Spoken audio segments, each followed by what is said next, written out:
Radhe Radhe, hello everyone. Let's begin with a new episode that is Yuvika Singhania mention में। जिन्होंने अभी तक subscribe नहीं किया या चैनल पे नए जल्दी से सब्सक्राइब कर दें। So let's start. यक्षित ने कसकर युविका को गले से लगा लिया। वहीं युविका ने भी यक्षित की शर्ट को कसकर अपनी मुट्ठी में पकड़ लिया। जैसे ही वह उसे छोड़ देगी तो यक्षित गायब हो जाएगा। यक्षित वन्या को अपनी गोद में उठाकर भाविका के साथ युविका को लेकर अपनी कार में आ गया। उसने वन्या को एक तरफ लेटाया और युविका को दूसरी तरफ। जा ही रहा था कि उसकी इतने में युविका भी बेहोश हो गई। अब आ गई। यक्षित ने ड्राइवर को कार हॉस्पिटल ले जाने के लिए कहा। उसने वन्या के चेहरे पे देखा जिसमें डर की लकीरें अभी भी साफ साफ नजर आ रही थी। वन्या ने बेहोशी की हालत में अपने पेट को कसकर अपने दोनों हाथों से लपेटा हुआ था, जिसे कि वो अपने बच्चे को प्रोटेक्ट कर रही हो। वन्या को देखकर यक्षित की आंखें नम हो गई। वह उसके सिर पर प्यार से हाथ फेरते बोला, I am sorry wifey, please मुझे माफ़ कर देना। अगर तुम्हें और बेबी को कुछ भी होगा ना तो मैं कभी खुद को माफ़ नहीं कर पाऊंगा। ये बोलकर यक्षित ने अपनी आंखें कसकर बंद कर ली और उन पलों को याद करने लगा जब वन्या ने उसे कितनी बार समझाने की कोशिश की थी कि युविका जिंदा है, पर वो वन्या की बात समझने के लिए बजाय उस पर ही भड़क गया था। ये सब सोचकर यक्षित का दिल बैठ ही जा रहा था। उसने अपनी आंखें खोली और वन्या की तरफ झुककर उसके माथे को चूम लिया और दूसरी तरफ झुककर युविका के माथे को भी चूम लिया। यक्षित दोनों की तरफ देखते हुए बोला, तुम दोनों को ही कुछ नहीं होने दूंगा मैं। थोड़ी देर में उसकी कार हॉस्पिटल पहुंच गई। यक्षित ने वन्या को अपनी गोद में उठाया और हॉस्पिटल की तरफ जाने लगा। वहीं भाविक ने युविका को अपनी गोद में उठाया हुआ था। हॉस्पिटल से पहले ही इन्फॉर्म कर दिया गया था, इसलिए डॉक्टर्स की टीम वन्या और युविका के लिए बिल्कुल रेडी थी। यक्षित ने वन्या को बेड पर लिटाया। डॉक्टर्स ने वन्या का चेकअप के लिए यक्षित को बाहर जाने के लिए बोला। यक्षित बाहर आ गया और डॉक्टर्स अपना काम करने लगे। हर बढ़ते मिनट के साथ यक्षित की धड़कनें तेज हो रही थी। किसी तरह उसने अपनी गुस्से के आग को दबा रखा था, क्योंकि वो अभी बाहर आ गया था तो सब कुछ जलकर राख हो जाएगा। वह अपनी बीवी और बहन के गुनहगारों को इस सज़ा बाद में देना चाहता था। फिलहाल उसे वन्या और अपने होने वाले बेबी और युविका की बहुत ज़्यादा फिक्र हो रही थी। वन्या के चेकअप के बाद युविका अंदर आ गया। यक्षित अंदर आ गया। वह बेसब्री होते हुए डॉक्टर से पूछने लगा, डॉक्टर सब ठीक तो है ना? मेरी वाइफी और मेरा बच्चा दोनों ठीक है ना? डॉक्टर सहाय यक्षित की तरफ देखते हुए बोली, रिलैक्स मिस्टर सिंघानिया, सब ठीक है। ये डर और घबराहट की वजह से बेहोश हो गई हैं, पर बेबी के साथ कुछ भी हो सकता था। वो तो आपकी वाइफी बहुत स्ट्रॉन्ग है, इसलिए इतना स्ट्रेस बियर कर लिया, वरना ये बेबी के लिए बहुत खतरनाक हो सकता था। आप प्लीज़ अपनी वाइफी का ज़्यादा से ज़्यादा ध्यान रखें और ऐसी सिचुएशन में ना पड़ने दें। यक्षित वन्या की तरफ फिक्र भरी निगाहों से देखते बोला, डोंट वरी डॉक्टर, मैं इस बार पूरा ध्यान रखूँगा। डॉक्टर साहब यक्षित की तरफ देखते हुए बोली, मैंने उन्हें इंजेक्शन दे दिया है, बस कुछ देर बाद उन्हें होश आ जाएगा। फिर डॉक्टर वहाँ से चली गई। ये सुनकर यक्षित को एक राहत मिली और बेबी और मम्मा दोनों बिल्कुल ठीक हैं। यक्षित वन्या के हाथों को अपने हाथों में लेकर उसे अपने होठों के पास ले जाकर उसे अपने होठों से लगा देता है। तभी उसका ध्यान वन्या की चोट की तरफ जाता है जो उसके हाथों में लगी हुई थी। डॉक्टर ने जिसकी ड्रेसिंग कर दी थी। वन्या के हाथों में चोट देखकर यक्षित को त्रिशा पर बहुत ज़ोर से गुस्सा आया। उसकी आंखें गुस्से से लाल हो गई थी। वह त्रिशा के साथ क्या करने वाला था ये तो यक्षित खुद भी नहीं जानता था। दूसरी तरफ डॉक्टर्स की टीम युविका को भी ट्रीट कर रही थी। उसके वार्ड के बाहर भाविक, एकांत और ध्रुव थे। वहीं यक्षित के ने तेजस को अपने घर जाने का ऑर्डर दे दिया था। थोड़ी देर बाद वन्या ने आहिस्ते आहिस्ते अपनी आंखें खोली। उसने खुद को हॉस्पिटल बेड पर पाया और अपने सामने यक्षित का चेहरा देखकर वन्या ने एक सुकून का एहसास हुआ। वह समझ गई कि यक्षित ने उसे उस नर्क से बचा लिया है। तभी उसे यकायक अपने बच्चे की याद आई। उसने अपने पेट पर हाथ रखकर यक्षित की तरफ फिक्र भरी निगाहों से देखते बोली, यक्षित मेरा बच्चा। यक्षित वन्या के माथे पर प्यार से चूमते बोला, डोंट वरी वाइफी, हमारा बेबी बिल्कुल ठीक है। उसे क्या होना था जिसके पास तुम जैसी ब्रेव ममा हो। ये बोलकर वह वन्या के दोनों गालों को चूम लेता है। तभी भाभिक उन्हें इन्फॉर्म करता है कि युविका को होश आ चुका है। यक्षित वन्या को लेकर युविका के वार्ड की तरफ जाने लगा। सिंघानिया मैंशन में सभी लोग परेशान होकर यक्षित और वन्या का वेट कर रहे थे। जीविका तो अपनी दी को लेकर लगभग रोने ही वाली थी। उसकी आंखों में आंसू देखकर अनिल जी और विवेक जी की तरफ देखते हुए बोले, विवेक बेटा, जीविका को लेकर उसके कमरे में जाओ, उसने काफ़ी टाइम से कुछ नहीं खाया, उसे कुछ खिला देना। विवेक ने अनिल जी की तरफ देखकर हाँ में सिर हिला दिया। सिंघानिया मेंशन में इस वक्त अनय, दृष्टि, विवेक और शौर्य चारों मौजूद थे। सभी वन्या के लिए बहुत परेशान थे। जीविका अपनी नम आंखों से विवेक की तरफ देखते हुए ना में सिर हिलाती है, जैसे कह रही हो मुझे यहाँ रहकर दी का इंतजार करना है, जब तक वो नहीं आएंगी मैं कुछ भी नहीं खाऊंगी। पर विवेक उसे समझा बुझा कर उसके कमरे में ले आया। जीविका के आंसू तो उसने बड़ी मुश्किल से रोक कर रख थे। वो यकायक बहने लगे। उसने विवेक को कसकर गले लगा लिया और रोने लगी। विवेक जीविका को अपनी बाहों में भरकर उसके बालों पर प्यार से हाथ फेरते हुए उसे चुप कराने की कोशिश कर रहा था। थोड़ी देर तक रोने के बाद जीविका सुबकने लगी। विवेक ने उसे खुद से अलग किया और उसके माथे को चूमते हुए उसे बेड पर बिठाकर उसे पानी पिलाता है। फिर ग्लास का साइड में रखते हुए जीविका की तरफ देखने लगा। जीविका अपनी लाल आंखों के साथ विवेक की तरफ देखते हुए बोली, विवेक, वो दी मिल नहीं रही है। ये बोलते हुए जीविका की आंखों में आंसू की लकीरें बह निकली। विवेक उसके करीब जाकर उसके दोनों गालों को अपने हाथों में भरकर उसके आंसुओं को प्यार से साफ करते हुए बोला, बच्चा शांत हो जाओ, कुछ नहीं होगा तुम्हारी दी को, देखना वो बिल्कुल ठीक होंगी।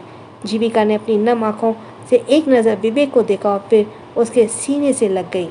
विवेक ने भी उसे अपने से चिपका लिया। दरअसल यक्षित ने उसे और अनय को युविका के बारे में भी बताया था। वे ये जानकर बहुत शौक थे, क्योंकि उन सबको यही लगता था कि सालों पहले युविका और मालविका आंटी की मौत हो चुकी है। विवेक ने पहले ही खाने का ऑर्डर दे दिया था। थोड़ी ही देर में खाने की प्लेट उनके कमरे में आ गई। विवेक जीविका को खुद से अलग करते हुए उनके माथे को चूम कर बोला, जीविका खुद को संभालो। फिर खाने की प्लेट लेकर वह एक निवाला जीविका की तरफ बढ़ाता और वह ना में सिर हिला देती है। यह देखकर उसे वह प्यार से समझाता है, फिर उसकी तरफ एक निवाला बढ़ाता है। इस बार जीविका खा लेती है। धीरे धीरे विवेक उसे पूरा खाना खिला देता है। फिर जीविका को संभालते हुए उसे नीचे की तरफ ले आता है, जहाँ सारे मौजूद थे। वेद बार बार अपनी मम्मा के बारे में ही पूछ रहा था, क्योंकि स्कूल से आने के बाद उसने एक बार भी अपनी मम्मा को नहीं देखा था। वह अपने युवा चाचू की तरफ रोतड़ू सी शक्ल बनाते बोला, चाचू मामा कहाँ है? मुझे उसने पूछा जाना, मुझे उनके पास जाना है। युवान काफ़ी देर से वेद का ध्यान बटाने की कोशिश कर रहा था, पर वेद के चैन से अपनी मम्मा का ख्याल नहीं जा रहा था। युवान वेद को अपनी गोद में लेते हुए बोला, बेटा आपकी मम्मा अभी आ जाएंगी। छोटू से वेद का सब्र जवाब दे गया। वह अपने निचले होठों को बाहर निकाल कर रोने लगा और अपने चाचू की तरफ देखते हुए रोते हुए बोला, दादू मम्मा के पास जाना, प्लीज मुझे मम्मा के बाल लेते ना। वेद का रोता हुआ मासूम सा चेहरा देखकर जीविका के दिल में बहुत तकलीफ हो रही थी। वह जानती थी कि वेद अपनी मम्मा से कितना प्यार करता है, पर वो खुद उस हालत में नहीं थी कि वेद को संभाल सके। विवेक उसे साइड से थामे हुए था और उसे शांत करा रहा था। दृष्टि युवान के पास आई और वेद को अपनी गोद में ले लिया। वह बहुत प्यार से वेद के आंसू पोंछते हुए बोली, बेटा आप मम्मा के स्ट्रॉन्ग बेबी हो ना, स्ट्रॉन्ग बेबीज रोते नहीं है। मम्मा ने दृष्टि मौसी को बताया कि वो अभी पहुंचने वाली ही है। अनय दृष्टि और वेद के पास आकर वेद के सिर पर प्यार से हाथ फेरते हुए बोला, दृष्टि और वेद के पास आते हुए वेद के सिर पर प्यार से हाथ फेरते बोला, और उन्होंने मासी को ये भी कहा था कि मेरे वेद को रोने मत देना। बच्चा अगर आप रोगे तो मम्मा को बुरा लगेगा ना, वो तो सैड हो जाएंगी। क्या आप चाहते हो मम्मा सैड हो जाए? वेद ने दृष्टि की नेक में हाथ डालकर दोनों की तरफ देखते हुए मासूमियत से नाम में सिर हिला देता है। अनय वेद के गालों को प्यार से चूमते हुए बोला,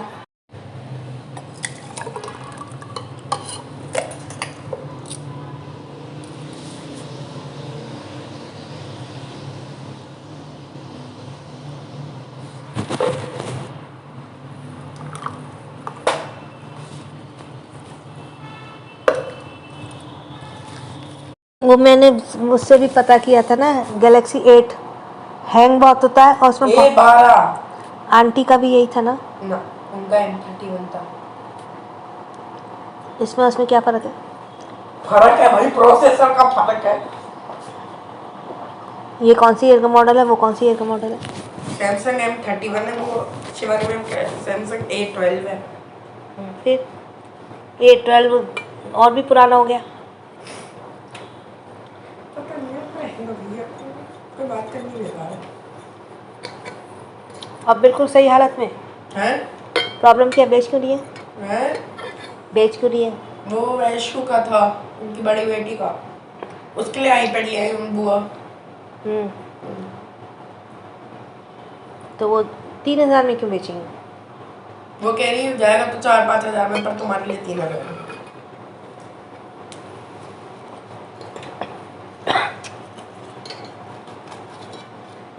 उनसे बोल दो 1,000 रुपये में दे तो दे देंगे।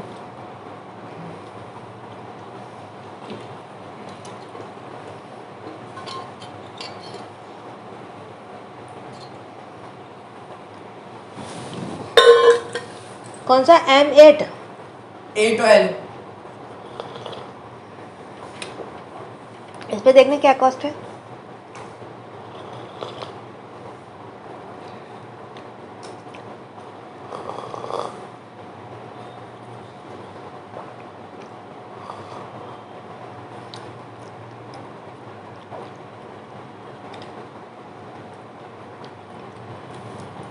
तो हिंदी मैम की क्यों नहीं हो गया है बैंक में?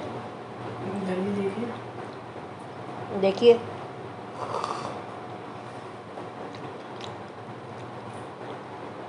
बोलना। A12 तो 8,000 का। फिर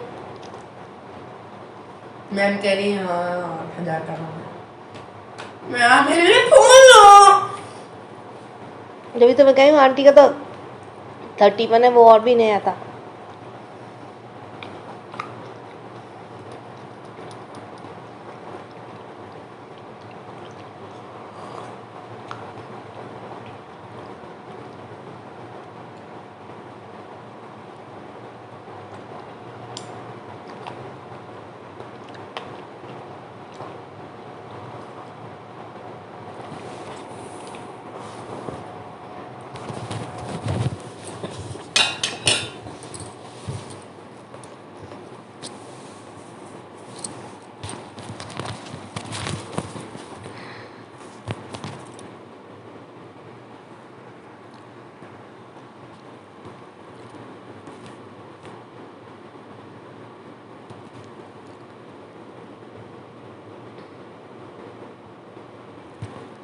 अने दृष्टि और वेद के पास आते हुए वेद के सर पर हाथ फेरते हुए बोला था कि अरे उन्हें मौसी को ये भी कहा कि मेरा वेद को रोने मत देना।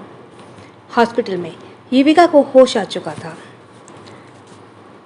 यक्षित और वन्या युविका के पास बैठी थी। यक्षित को देखकर युविका की आंखों में आंसू भर आए और यक्षित उसे अपने सीने से लगा लिया।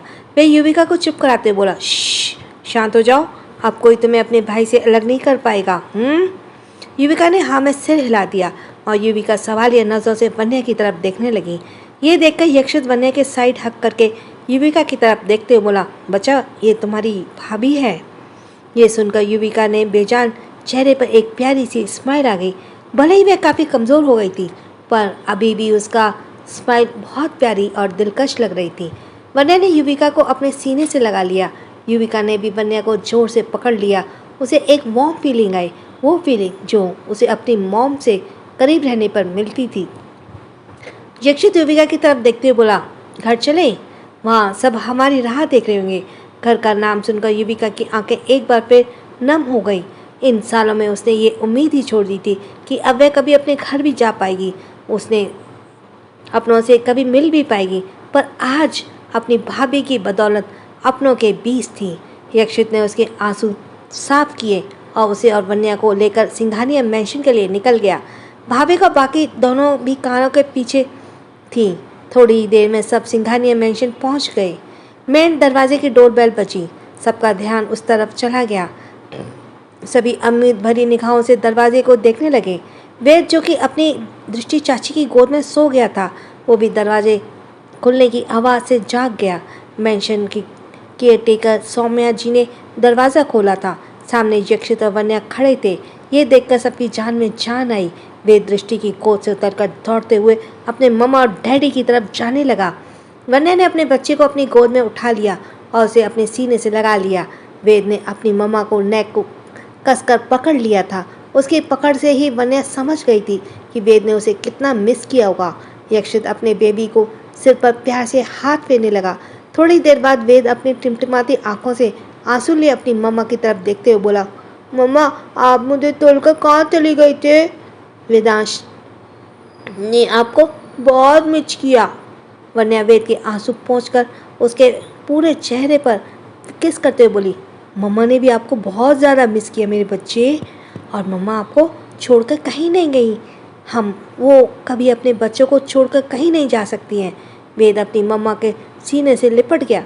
वहीं अनिल जी की निगाहें अब वन्या के हाथों के पट्टी पर पड़ी तो उन्हें वन्या की फिक्र होने लगी। वह उसके हाथों को अपने हाथों में लेकर बोले, बेटा तुम ठीक तो हो ना? ये चोट कैसी लगी? वन्या अनिल जी की तरफ देखते बोली, हाँ फिक्र मत कीजिए, मैं बिल्कुल ठीक हूँ।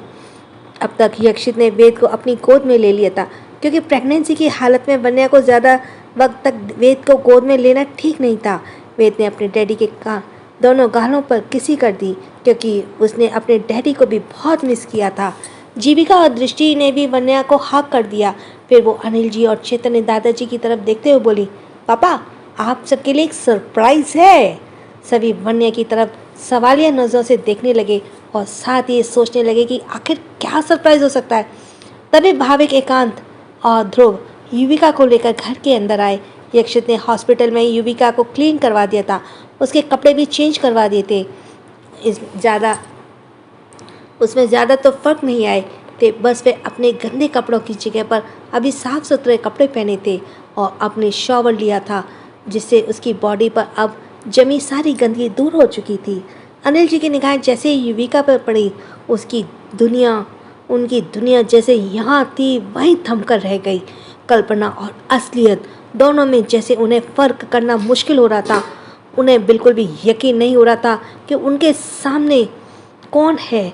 अनिल जी धीरे धीरे कदमों से युविका की तरफ बढ़ने लगे। अपने डैड को देखकर युविका की आंखों में गीली हो चुकी थी। अनिल जी अपनी आंखों में नमी लिए युविका के पास पहुंचे और उसके दोनों हाथों को अपने हाथों में लेकर उसे एक टक देखते लगे। यक्षित अनिल जी के पास आकर उनके कंधों पर हाथ रखते बोले, डैड हमारी प्रिंसेस। ये सुनकर अनिल जी के आंखों में आंसू आ गए। वे यक्षित की तरफ देखते हुए बोले, यक्षित मेरी प्रिंसेस मेरे आंखों के सामने है। यक्षित ने अपनी नम आंखों के साथ हाँ में सिर हिला दिया। अनिल जी ने युविका को अपने सीने से लगा लिया। युविका ने भी अपने डैड को कसकर अपने सीने से लगा लिया। दोनों की आंखों में पानी की तरह आंसू बहने लगे। आखिर बहते भी क्यों नहीं, अपनी शहजादी से इतना प्यार जो करते थे, शायद अपनी जान से भी ज़्यादा। युविका सिंघानिया फैमिली से जान थी। अक्सर युविका और युवान में इस बात पर लड़ाई हो जाती थी कि डैड सबसे ज़्यादा किससे प्यार करते हैं।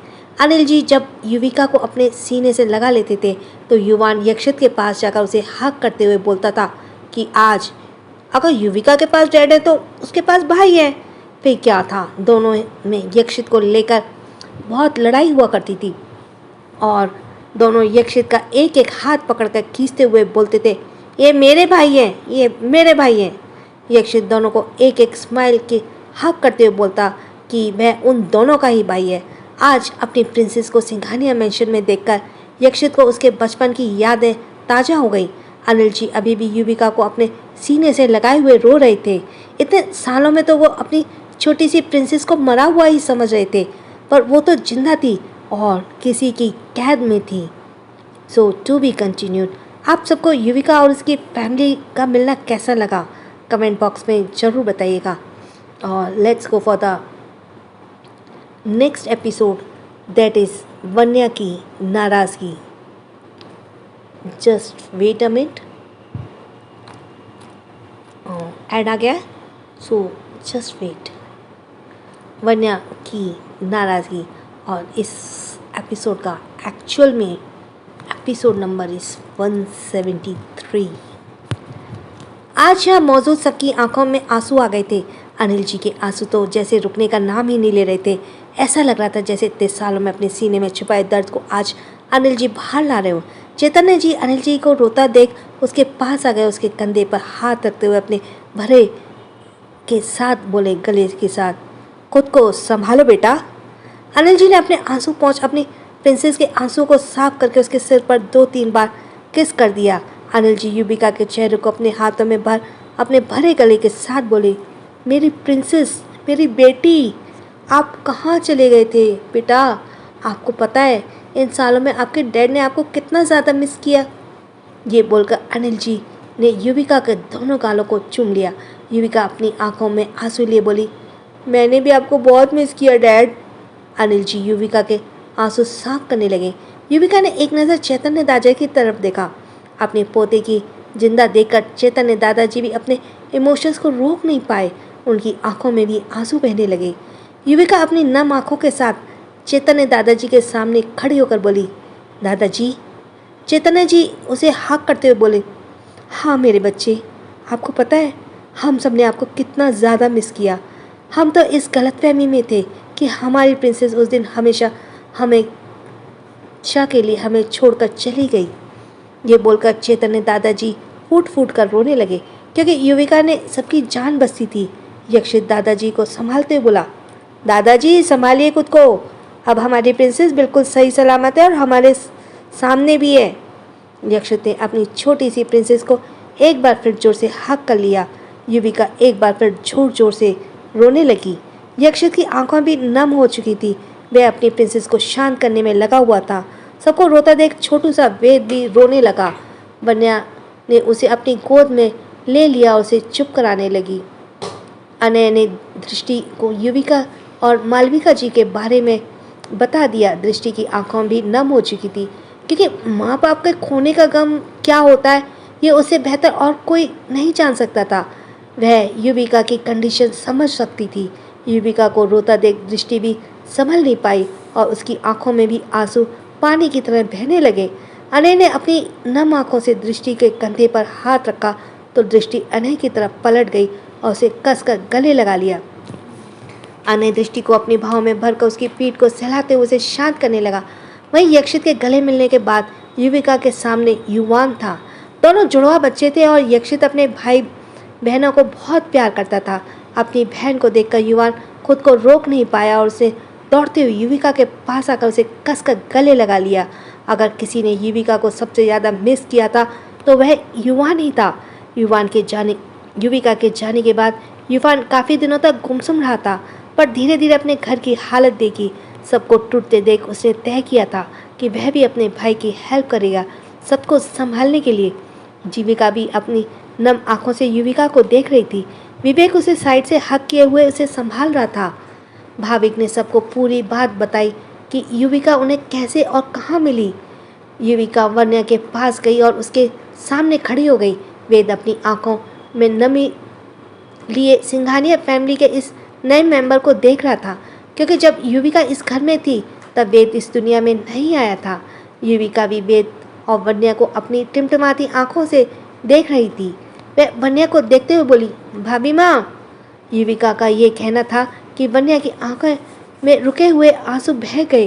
वह बहुत प्यार से युविका के सिर पर हाथ फेरने लगी। वहीं वेद अपनी टिमटिमाती आंखों से युविका को देख रहा था। यक्षित युविका के सिर पर प्यार से हाथ फेरते बोला, बच्चा, ये प्यारा से बेबी तुम्हारी भाभी और भाई का बेटा वेद है। युविका ने नाम दोहराते हुए कहा, वेद? बहुत प्यारा नाम है भाई। वेद बिल्कुल भाभी पर गया है। यह सुनकर सबके चेहरे पर एक स्माइल आ गई। वेद अपनी मम्मा की तरफ चिपते हुए उनके कानों में बोला, मम्मा ये कौन है? ये कौन है? यक्षित वेद के सिर पर प्यार से हाथ फेरते हुए बोला, बेबी, ये आपके डैडी और चाचू की बेबी सिस्टर हैं और आपकी बुई हैं। वेद अपनी टिमटिमाती आंखों से युविका की तरफ देखते हुए बोला, बुई? वन्या ने वेद के सिर पर हाथ फेरते हुए हाँ में सिर हिला दिया। फिर उसने वेद को यक्षित की गोद में दे दिया। युविका वन्या के पास खड़ी होकर बोली, भाभी, अगर आज आप नहीं होती तो मैं दोबारा अपने घर वापस नहीं आ पाती। वन्या युविका को हक करते हुए बोली, बच्चा, तुम जहाँ कहीं भी होती हम तुम्हें ढूंढ निकालते। युविका वन्या की तरफ देखकर अपनी आंखों में आंसू ले बोली, भाभी, उन्होंने मुझे बहुत परेशान किया, मुझे बहुत टॉर्चर किया और मुझे बहुत दर्द भी दिया। वन्या युविका को दोबारा हक करते बोली, श्श, शांत, जिसको जो करना था वो कर लिया। अब तुम बिल्कुल भी फिक्र मत करो, तुम्हारे भाई उन्हें उनके गुनाहों की सज़ा जरूर देंगे। अब तुम्हें कोई हमसे दूर नहीं कर पाएगा। ये बोलकर युविका के माथे को चूम लेती है। यक्षित, जो कि अब तक शांत बैठा था, वो युविका के दर्द भरी बातें सुनकर अपनी मुट्ठियां भींच लेता है। उसे तृषा पर बहुत ज़ोर से गुस्सा आ रहा था और वह उसके किए की आसान सज़ा तो नहीं देने वाला था, क्योंकि उसके परिवार को इतनी तकलीफ और दर्द देने के पीछे उन्हीं का हाथ था। अनिल जी युविका और वन्या के पास जाते हैं। अनिल जी वन्या के दोनों हाथ अपने हाथों में लेकर उनकी तरफ अपनी नम आँखों से देखते हुए बोले, मेरे बच्चे, मुझे समझ नहीं आ रहा कि मैं तुम्हें शुक्रिया किन शब्दों में करूं। वन्या अनिल जी की तरफ देखते हुए बोली, पापा, आप मुझे शर्मिंदा कर रहे हो। यह तो मेरा फ़र्ज़ था। मैंने ठान लिया था कि चाहे कुछ भी हो जाए, मैं युविका को बचा कर ही रहूँगी। अनिल जी वन्या की सिर पर प्यार से हाथ फेरते हुए बोले, आज मेरी दूसरी बेटी की वजह से मेरी पहली बेटी हम सबकी ज़िंदगी में वापस आ गई है। हे भगवान का सबकी हमेशा शुक्रगुजार रहूँगा। उन्होंने मुझे इस घर में तुम्हें इस घर में हमारी बहू बनाकर भेजा। ये बोलकर वो बारी बारी से युविका और वन्या के माथे को चूम लेते हैं। चैतन्य दादाजी और अनिल जी यक्षित के पास आ गए। चैतन्य दादाजी अपनी आंखों में गुस्सा लिए हुए यक्षित की तरफ देखते हुए बोले, कौन है वो बदकिस्मत जिसने हमारी पोती को इतने सालों तक कैद में किया हुआ था? यक्षित चैतन्य दादाजी और अनिल जी की तरफ देखते हुए बोला, दादाजी, हम इस बारे में बाद में बात करेंगे। वहाँ के माहौल को देखते हुए दादाजी ने हाँ में सिर हिला दिया।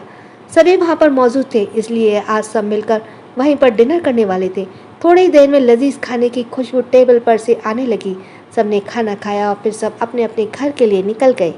युविका के कमरे को क्लीन करवाकर पहले ही की तरह कर दिया गया था। युविका और अनिल जी दोनों युविका के कमरे में थे। अनिल जी युविका को दवाई देकर उसके सिर के अपनी गोद में लिए उसे प्यार से सहला रहे थे। युविका इस प्यार के लिए तरस गई थी। अनिल जी अपनी प्रिंसेस को देखकर ये तो समझ गए थे कि उसे कितना टॉर्चर किया गया है, पर अभी युविका की हालत को देखते हुए चुप बैठे थे। पर वे गुनहगार को बिल्कुल भी छोड़ने वाले नहीं थे। अनिल जी युविका के सिर पर प्यार से हाथ फेरते थे। थोड़ी देर बाद उन्होंने देखा कि उनकी प्रिंसेस सो चुकी है। उन्होंने यह भी नोटिस किया कि युविका के गालों पर आंसुओं का एक कतरा है। ये देखकर अनिल जी के सीने में दर्द होने लगा, क्योंकि वो अब सब कुछ बर्दाश्त कर सकते थे, पर अपनी प्रिंसेस की आंखों में आंसू नहीं। वो युविका के आंसू को साफ करके माथे को चूम कर बोले, मेरी प्रिंसेस के एक एक आंसुओं की कीमत उसे चुकानी पड़ेगी, जिसने मेरी नन्ही सी जान को इतने सालों तक कैद करके रखा था। ये बोलकर वो युविका को सुलाने के बाद उसे ब्लैंकेट से अच्छी तरह कवर करके अपने कमरे की तरफ जाने लगे। यक्षित वॉशरूम में फ्रेश होकर अपने कमरे में आया। इस वक्त वह सिंपल लोअर और टी शर्ट में था। उसने देखा कि उसका प्यारा बेबी वेद सो चुका है और उसकी मम्मा उसके पास बेड पर बैठकर कुछ सोचने में लगी हुई थी। ये देखकर यक्षित उसकी तरफ कदम बढ़ाने लगा। वन्या ने महसूस करके वहाँ से उठकर बैठ गई। उसने यक्षित की तरफ आंख उठाकर देखा भी नहीं। यक्षित समझ गया कि वन्या उसे बहुत नाराज है, और वह किस बात पर नाराज है ये भी वो जानता था। यक्षित खुद इस गिल्ट में था कि वो ऐसे कैसे कर सकता है। वन्या बालकनी में पास आकर खड़ी हो गई। यक्षित भी उसके पास आकर उसके बराबर में खड़ा हो गया। ये फील करके वन्या वहाँ से जाने लगी कि तो यक्षित उसका हाथ पकड़ लिया और बोला, नाराज़ हो मुझसे? यक्षित ने ऐसा कहने पर वन्या ने बहुत ही बेरुखी से कहा, मैं होती कौन हूँ आपसे नाराज़ होने वाली? ये बोलकर वन्या यक्षित से अपने हाथ झटकते हुए वहाँ से जाने लगी तो यक्षित ने उसे पीछे से हग कर लिया और वन्या के कंधे पर अपना चिन टिकाते बोला, वाइपी, मैं जानता हूँ मुझसे गलती हुई है, इनफैक्ट बहुत बड़ी गलती हुई है, उसके लिए मैं अभी तक पछता रहा हूँ। पर वन्या ने यक्षित की बातों का कोई जवाब नहीं दिया। ये देखकर यक्षित ने उसे अपनी तरफ पलट लिया और देखा कि वन्या की आंखों में आंसू थे। वो रो रही थी। यक्षित सब कुछ बर्दाश्त कर सकता था, पर वन्या की आंखों में आंसू बिल्कुल भी नहीं। यक्षित वन्या के आंसू पोंछते हुए बोला, वाइफी प्लीज़। वन्या रोते हुए यक्षित के हाथ झटकते हुए बोली, आप बात मत कीजिए मुझसे। यक्षित ने वन्या को सोफे पर बिठाया और उसे जोर से हक कर लिया। वन्या उसे छूटने की और छटपटाने लगी और उसके सीने पर मारने ही भी लगी, पर यक्षित को कोई असर नहीं हुआ। उसने वन्या को मजबूती से पकड़ रखा था। थोड़ी देर तक स्ट्रगल करने के बाद वन्या ने खुद को यक्षित की बाहों में ढीला छोड़ दिया। यक्षित ने उसे खुद से चिपका लिया और वन्या के चेहरे को अपने हाथों में लेकर अपने आंसू पोंछते उसके दोनों गालों को प्यार से चूमते हुए बोला, तुम जानते हो मैं तुम्हारी आंखों में आंसू बिल्कुल भी नहीं देख सकता। Excuse me, sorry. वन्या अपनी आंखों में आंसू लिए बोली, आप बहुत बुरे हैं, बात मत कीजिए मुझसे। यक्षित वन्या के आंसू साफ कर रहा था। वन्या यक्षित की तरफ नाराज़गी से देखते हुए बोली, अगर आपकी वजह से हमारे बेबी को कुछ हो जाता ना तो मैं आपको कभी माफ़ नहीं कर पाती। यक्षित वन्या के आंसू साफ करते हुए माथे को उसके माथे से छोड़ते हुए अपनी गिल्ट भरी आवाज़ में बोला, वाइफी, अगर तुम्हें और बेबी को कुछ हो जाता तो मैं खुद को कभी माफ़ नहीं कर पाता। I am really sorry wifey, please मुझे माफ़ कर दो।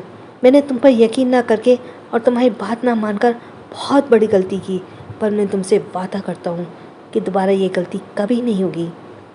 सो to be continued. Yakshita Singhania family Trisha का क्या सज़ा देने वाली है? क्या इस गेम के पीछे त्रिशा के साथ कोई और भी है? तो थोड़ा सा मैम का वो है, रिव्यूज़ हैं कह लो या कमेंट्स हैं।